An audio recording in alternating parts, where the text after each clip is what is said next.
We're making beans. And not just any but beans. We're making Peruvian style beans.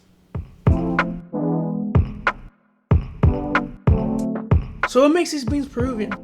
Your boy's making them. So we'll be using canary, also known as my Yocoba beans. These beans pair really well with stews and other dishes that I'll be showing you in the future. The beans are gonna come out creamy, buttery, chunky, all at once. We're gonna start by adding 2 cups of beans into a large bowl. We'll soak them in 4 cups of water for 6 to 8 hours or preferably overnight. This is going to clean and rehydrate the beans. The next morning, go ahead and strain and rinse them and they should double in size. Okay, now that the first step is done, put these beans in a pot with 4 cups of water. We're gonna cook these on medium-high heat for 40 minutes. Now, I like to change the water once in the cooking process so it doesn't foam up and boil over. So drain the beans, put them back into the pot and add 3 more cups of water. Then cook for another 30 minutes. Once all that's done, they should look like this.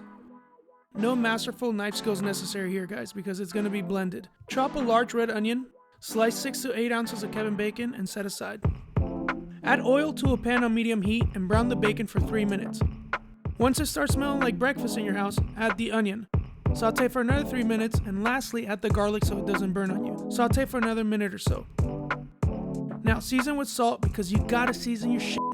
Add a pinch of oregano, a pinch of cumin, and black pepper.